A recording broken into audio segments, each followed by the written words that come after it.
pour comprendre pourquoi Malek Ben Nabi a publié le Beyt, qui est un roman, mais à partir d'histoires réelles, vécues dans l'Est algérien, depuis Tébessa jusqu'à Annaba.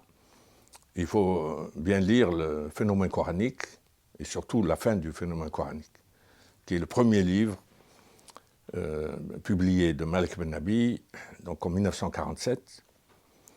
Et Ben Nabi a été invité à faire une tournée dans toutes les grandes villes algériennes pour présenter le phénomène coranique. Alors, le phénomène coranique se termine par une comparaison entre l'interdiction coranique des boissons alcoolisées et la tentative de même interdiction par l'administration américaine à partir de 1919.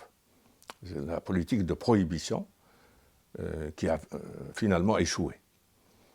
Or, Ben Nabi esquisse une comparaison entre la valeur sociale de la notion coranique et donc son efficacité pour Mohammed Ben Abdallah, qui n'avait ni police, ni administration, et uniquement par un interdit coranique, il a réussi à éloigner les Arabes, qui étaient de très gros buveurs à l'époque, des boissons alcoolisées. Et pourquoi l'administration américaine laïque n'a pas réussi.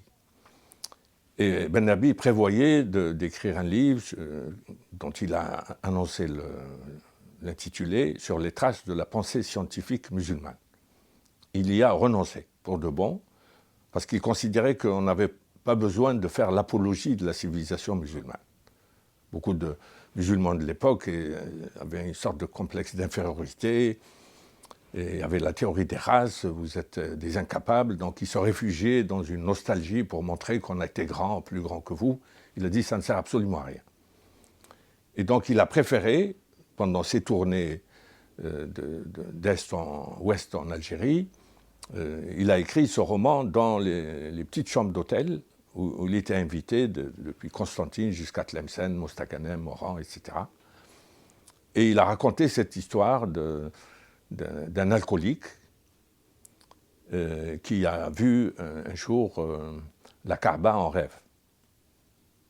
Et là, il décide de collecter de l'argent, de faire le passeport, le visa, tout. C'était le parcours du combattant, mais il a supporté tout ça pour aller au pèlerinage.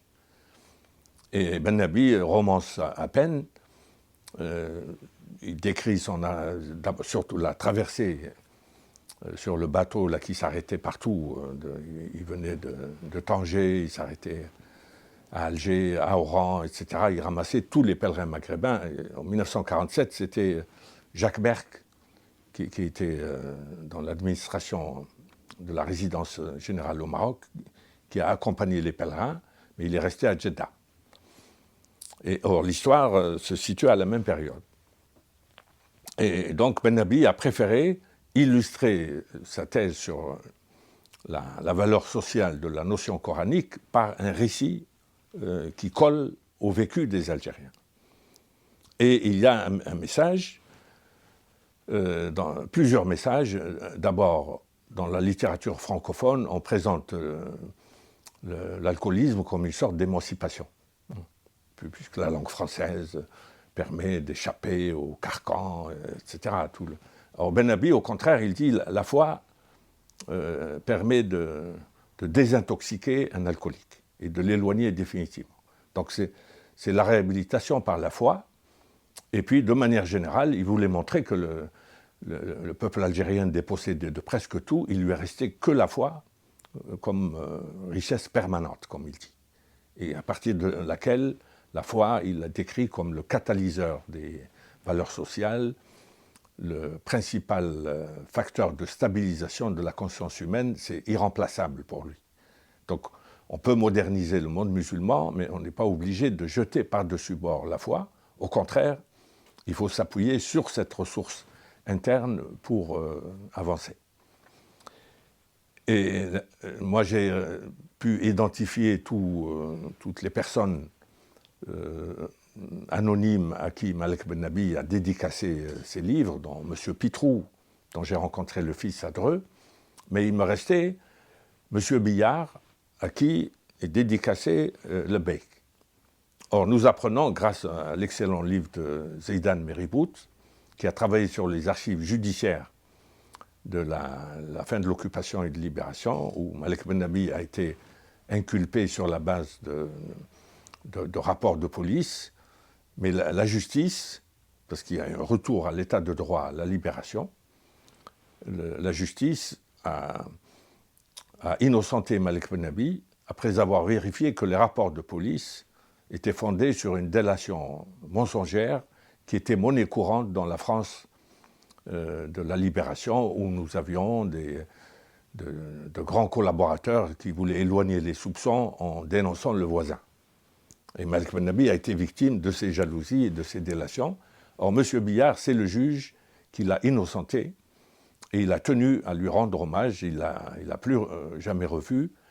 Meribout conclut son livre en rendant hommage à l'impartialité de la justice d'un État de droit.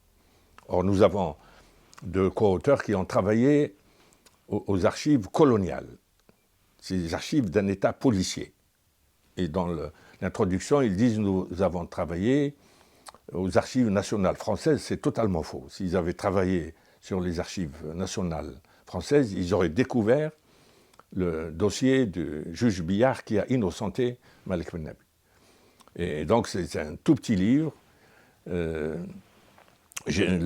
Moi, j'ai récupéré l'exemplaire qui avait été envoyé d'Alger à l'Association des étudiants islamiques de France. D'ailleurs, il y a le tampon.